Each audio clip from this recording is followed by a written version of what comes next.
Welcome to the Pot.Live podcast. I'm your host, Lenny G. This podcast is all about connecting the community with the thought leaders of business and entertainment in the cannabis industry. As this industry expands and becomes more and more mainstream, we want to educate and entertain our listeners and become your choice and voice for all things cannabis. Thanks for joining us and enjoy the show. Are you ready to be a VIP? Well, Culture Club is ready to bring you thousands of dollars in exclusive deals with the touch of a finger. Simply visit cultureclubusa.com, sign up, and you will get immediate access to dozens of CBD products, services, vacation rentals, over 1,800 vacation rentals, sports gear for all the top pro leagues, all of them, and educational courses. And check this out, a free $100 gift as soon as you sign up. Culture Club is basically paying you to become a member. It's a no-brainer. Go to cultureclubusa.com and become a VIP today. Welcome to another episode of the Pot.Live podcast. I'm your host, Lenny G, and today our guest is Miss Jennifer Raeder-Devens. She is the Chief Science Officer, not Strategic Officer, correct, Miss Devens? Scientific Officer. That's right, the CSO, Chief Scientific Officer of Project Yosemite. Project Yosemite is a California-based product and brand development company that leverages scientific R&D and consumer demand to develop innovative cannabis-infused products. Jennifer, welcome to the show. Great to be here. And you have degrees in engineering from Stanford and MIT, is that correct? That is correct. Beautiful, congratulations on that. And so tell us what Project Yosemite is for everyone who's never heard of it before. What is it all about? Sure. Project Yosemite is, as you said, a brand and consumer product company focused in the cannabis space. We launched our first product just about a year ago. It is a cannabis-infused sublingual strip. So you put it under your tongue, and what I love about the company that I've just joined is that they chose this type of a platform to develop cannabis products, because what happens is when you put the strip under your tongue, the strip dissolves very quickly and the cannabis is absorbed directly into your bloodstream. And this avoids what happens with the edible products, which is the cannabis is metabolized in the liver and creates side products that actually have more psychoactive and less predictable effects in your body after you've ingested them. So the sublingual platform allows you to be a little more private or a little more subtle about consuming cannabis rather than smoking, but avoids some of those side effects of the traditional edible category. What's the time frame on when that dissolves in your mouth to you actually feel the effects? The product, you put it under your tongue and then, don't eat or drink or anything like that, but just your saliva will dissolve it in seconds. Usually the whole thing is gone in less than 30 seconds. And then, you start to feel the effects probably in about 10 minutes. And we haven't gotten quicker than 10 minutes, although we, continue to work in that area. So a lot of people, are trying edibles or trying cannabis in different forms. What's the benefit? I guess you mentioned some of it earlier, but what's the benefit to those who just prefer to smoke rather than take some form of edible? Well, I think the effects that you're going to feel from a sublingual are akin to those you feel smoking, because the smoking also gives you systemic delivery of the THC without that metabolism effect in your liver. So what you're going to experience with the OLO Strip is akin to what you're going to experience with smoking. However, you won't be smoking, and there will be a slight delay, if you will, because smoking is almost immediate. You've got that 10-minute window where the drug is really being absorbed deeply below your tongue into your circulation. So that's kind of the difference between the two. Does the OLO Strip come in different flavors, or what type of products are there? Is it just one type of product? I guess educate the listener on that product overall. Absolutely. Yeah, the OLO Strip is a platform, and my role is to continue to develop products on it. What people can find today in dispensaries are 4 different experiences. So what we've done with Ollo is, traditionally if you go into a shop, you're going to want indica or sativa or, one of the other cultivars, if you will, for smoking. And what we've done with Ollo is we've taken kind of a drug development approach to it, and we're custom formulating different cannabinoid ratios and also different terpene ratios in these products to really optimize the myriad different experiences or different effects that different cannabinoids have on your system. So obviously we all understand what THC feels like when you get high, but when you mix it with CBD, when you mix it with CBN, when you vary the different ratios of myrcene or linalool or the other terpenes, you can tease out different, what we call user experiences in the product. So we have 4 right now. We have a product called Active, which my mountain biking friend loves. She, takes one of these and then she goes on a 60-mile bike ride and she thinks it's the best bike ride she's ever had. So it really optimizes you when you're, physically exerting yourself. We have a product called Chill, which is again kind of that, relaxing, chill out kind of feeling that you can get when you're high. Focus is one. Try to get those mundane tasks done. You got to just focus on stuff you hate to do, but you can get it done. So we have that one for kind of focusing your mind and keeping you on track for things. And then we have Social, which is sort of, akin to if you're going to be at a big party and you're a little nervous about it, or kind of trying to get over some of that hump of getting yourself into a social situation. So a little bit of a relaxation, but also a little bit of a up feeling. We achieve those 4 different effects, starting with the same basic cannabinoid mixtures, but by teasing out different relative concentrations of the different cannabinoids and the terpenes, we're able to actually create quite a spectrum of different products off of the same platform. Great. And where can listeners find out more information about Ollo? We've got a website, getollo.com, and getollo, GETOLO. Beautiful. Excellent. Let's now back up because I love hearing people's journeys into the cannabis industry. Mm-hmm. I come from a corporate background, then became a serial entrepreneur and investor. And now I'm involved in a bunch of different platforms, investments in the industry. Your background, after having those degrees from Stanford and MIT, you went right into corporate life, I assume. I believe in your background at some really big companies. Tell us the journey of when you started with those companies and how you transferred into the cannabis industry with Project Yosemite. Yeah, way back at MIT and Stanford, I was working in the field of drug delivery. So the design of a system, a pill is a drug delivery system, but so is a metered dose inhaler that someone with asthma uses. So is a cigarette, a delivery system for nicotine, right? So even when I was in college, I was working on drug delivery and different ways of delivering drugs to the body to create different effects. So when I joined industry, I've worked in many different delivery platforms, if you will, over my career in these big companies. When I was at Medtronic, I was working on infusion pumps for chronic pain issues, and also putting coatings on those pumps to reduce the risk of infection by delivering antibiotics from the coatings. At Becton Dickinson, where I come from most recently, we had world-leading topical antiseptic products that would reduce risks of surgical site infections. And at 3M, I worked also in topicals and in wound care.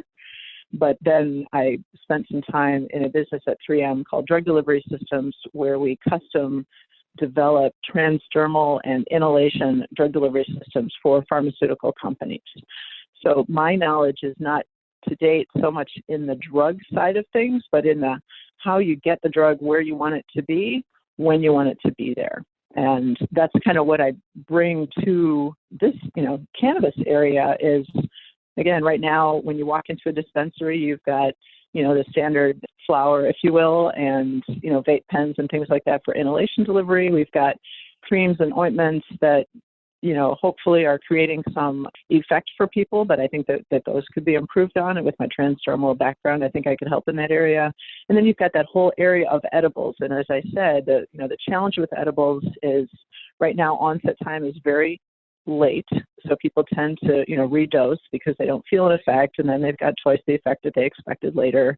And then there's this sort of, additional psychoactive effect of some of the degradation products of the THC ones that's circulating in your bloodstream. So, when we are working in that edible category, when we're using sublingual delivery, we think that we're going to give a more predictable, reliable experience to the end user, and also, try to get the same time frame, or, close to the time frame that you see when you're using inhalation products.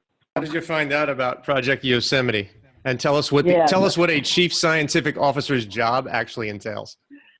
Yeah, so how did I end up at Project Yosemite? I started talking to them probably 8 months ago now.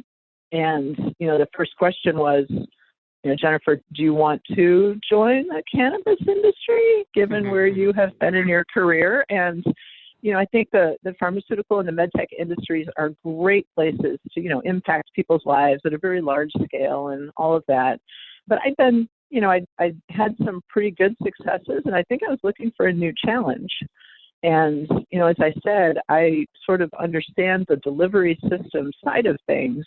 But what got me really excited about cannabis in general, and then I'll tell you about Project Yosemite specifically, was the opportunity to have this whole family of cannabinoids, all of which have specific effects on people, but also interact and create, in combination, CBD, moderates the psychoactive part of THC and, creates a more stable experience. So that whole concept of putting combinations of these molecules together to, tailor the effects, and then you add in the terpenes, and those are also contributing to the entourage effect as well as contributing to the drug delivery of the cannabinoids. That whole, adding in this whole family of molecules to play with and, layer onto that the ability to deliver them in different ways got me pretty excited about the cannabis space.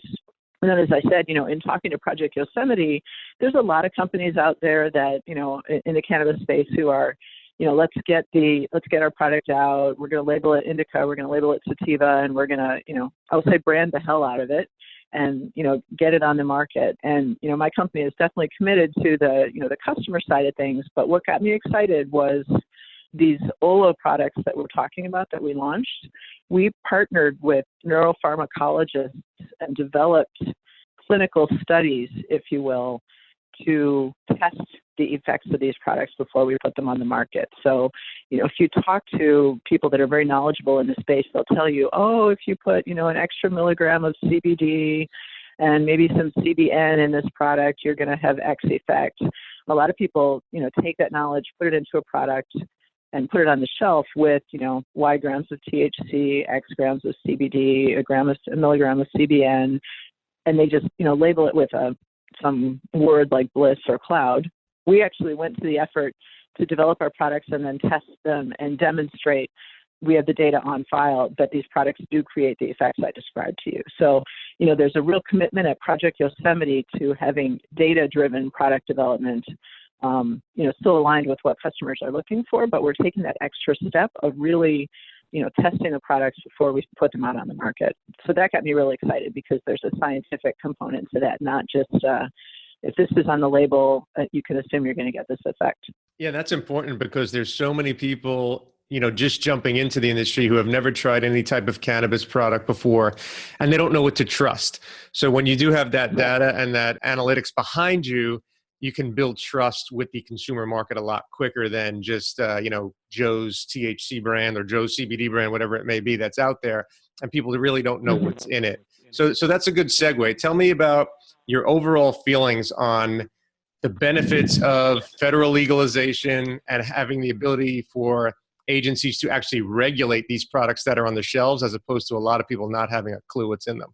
Yeah, I think, again, going back to why I was particularly excited about Project Yosemite, the team that I've joined includes definitely, cannabis industry veterans, people that know the growers, are able to connect us with the growers who are working on, strains specific for CBN or CBG or whatever. So, there's industry knowledge in the cannabis space at the company, but we've also got pharmaceutical knowledge as well as supplement knowledge. So when we build our products, obviously we're meeting all the regulations that exist today, but we're also building them with a view toward federal regulation. And what do GMPs mean? Again, I come from the FDA regulated side, so I know what the FDA would be looking for, which may be beyond what CDPH or BCC in California are looking for today. So, I think the companies that are going to have the longest runway are going to be the ones that have a view to that today when they're building their products. Because in my time in pharma, I've bought a small family-owned, drug development company that was hopelessly unprepared for what it needed to do, and it took us 5 years to dig out from under all the lack of quality controls that they had in place to get to a sustainable product line. So at Project Yosemite, we're already there. So when the regs change, we may have to retitle some documents, but the fundamental work we do is already very well controlled and very well described. So that's an important piece for companies that are trying to get into this space, is really think it through before you start. Do you want to be ready? Are you going to plan for, as you said, federal legalization? The opportunities for legalization, again, I'm not from this industry, so in the short time I've been here, I think that, just my opinion, the FDA will serve a useful function in sort of harmonizing regulations, because right now, California has done, a great job of putting in place regulations that are more focused on the grower side of things, if you will, and less focused on those products such as, the edible categories, the non plant-based products. And that type of regulation, again, needs to be a mixture of food regulation for edibles, but also thinking about drug regulation when you start thinking of even edible products. So, the dialogue we have, not on a daily basis, but at a weekly basis, we are contacting, the regulators in California and saying, this is what I'm trying to accomplish, and this is what your regulations say. I feel like there's a hole there. Can we have a discussion about how I'm going to meet your regs, but maybe go beyond them now? So we're sort of giving feedback every day to CDPH and Bureau of Cannabis Control on how they might be able to help them Right. control the industry, control the products on the industry. And Right. so I think that, that dialogue is a really healthy thing. But I think of my friends in Colorado and my friends in Oregon and my friends in Washington, and all of us, are having similar but not quite the same discussions because the regs aren't the same everywhere. So, getting to a federal system, I think will smooth out a lot of the rocks that we're all experiencing in this brand new industry. And as I said, what we want to do at Project Yosemite is more scientific.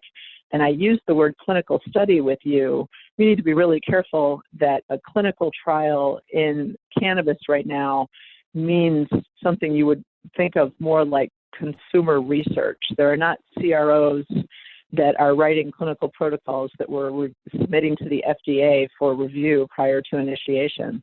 So the amount of work we can do is very limited without, the support of the federal government. We can't do large-scale studies that are, placebo-controlled, and we can't, always find the best researchers to do that work. So, if the federal government would legalize this stuff, then it would open up our ability to work with a lot more researchers who, we talk to, but we don't work with because they don't have licenses or whatever to do the work. So, I think on the quality side, federal regulation is just going to smooth everything out for people. And then on the science side or the clinical side, if we can have, federal legalization, then it's going to be a lot easier for all of us in the industry to, truly tease out what CBN does compared to CBD in combination with THC, rather than, again, relying on sort of lore, what people have developed a belief in over the years, and, a few consumer type studies like we've done on Ollo.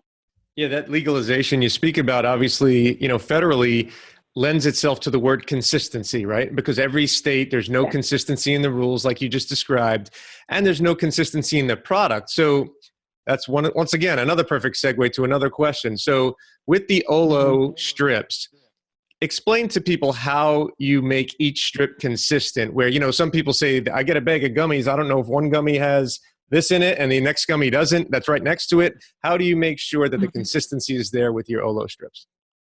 Yeah, so what the state of California does is, these products are sampled by third-party testing labs, and the labs, if we make 10,000 OLO strips, the labs come in and they randomly sample what they want to test, and then they test those products according to food regulations. So they're looking for things like the moisture content, microbial content, is the thing safe to ingest? And then, of course, on the cannabis side, if you will, they're looking for things like pesticides, again, from a safety perspective. And then they are also testing the product for, THC or CBD or whatever the active cannabinoids are that we put on the label. And as I said, in our products, we also customize the terpenes. However, the level at which the terpene ends up in our very small little sublingual strip is not detectable, so we don't test those in the third-party labs every time. What we do before the lab comes in and samples our product is, in product development, we have our own test lab internal to Project Yosemite, and we have many of the same capabilities that the test lab do. They just have them at larger scale. So when we're developing the product, our OLO Strip is a product that comes almost like a roll of tape that then we cut into pieces, and each of those pieces becomes one of the sublingual products. So when we are making that roll of tape, we are sampling the roll of tape as we make it. So the farther, every X number of feet of tape, we're taking a sample. And then we also look across the tape before we cut it into little pieces to make sure that the center of the tape has the same chemical composition as the edges of the tape, and the beginning of the tape has the same composition as the end of the tape. So we, have, again, all that data on file. That's what the FDA would expect from a pharmaceutical product. So if they want to regulate in that way, we're good. So we're monitoring the consistency before we give it to the third-party labs, because if the third-party lab fails the product, we have to throw out the product. So it's in our interest as well to be sure that whenever they take a random sample, it's going to look just like the label says it should look. I bet. So is getolo.com the best place, obviously, to learn about the OLO? Is there another destination for people to learn more about Project Yosemite? We have another product that we just launched at Hall of Flowers in Santa Rosa a month ago called Quid Strips. It's another take on the same delivery platform, but rather than focusing on experiences, the first two products we've launched are just an indica strip and a sativa strip. So those two products are also being launched right now. They're at a different price point because, frankly, we invested less in developing them in terms of the science side of things. Those are also out in some of the dispensaries as well. It's actually going very well. Those products are, one is berry flavored, one is citrus flavored. All of our OLO strips have, a more subtle mint, kind of double mint gum flavor to them. So those are the different products. I'm honest, I'm not certain we have a Project Yosemite website up yet that's going to provide a lot of information on the technology. So I would have to get back to you on that. Sure, no problem. So to finish up, you talked about a lot of the things that excite you about the industry. Give us something that actually concerns you about the industry overall. Well, one of the reasons I was comfortable joining this currently unregulated industry was the fact that the cannabis is, generally safe. There's other emerging, scheduled compounds such as the psychedelics that need to be regulated, and people should not be using those recreationally without care. So one of the things that doesn't concern me about the cannabis market is that anyone's going to injure themselves, if you will, except perhaps secondarily. That said, the industry is just booming right now. It's this huge recreational market. What excites me is the wellness and the health side of it that Project Yosemite is going to be working on, as well as the recreational side. I think that what concerns me is sort of a lost opportunity, that if we don't invest in cannabis for some of these more wellness and therapeutic areas, there's just a lost opportunity in the market for the molecule, for the plant, if you will.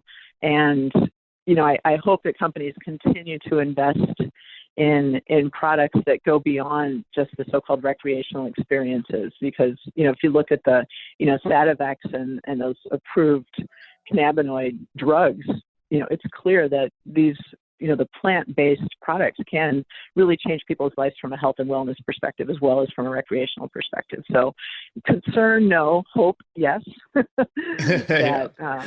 Understood. Yeah. Yeah. So Jennifer Raeder-Devens, thank you so much for being a guest. You brought us a completely unique point of view from some of our previous episodes. So thank you so much for spending the time with us this morning. Great. Well, it was great talking to you too. Awesome. And we will see everyone next time on the Pot.Live podcast.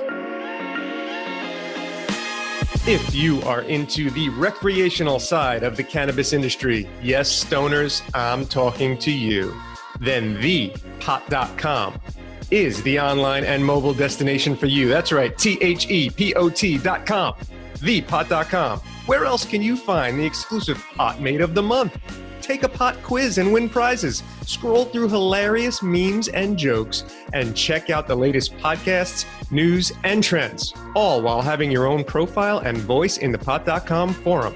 Visit thepot.com today and get lit.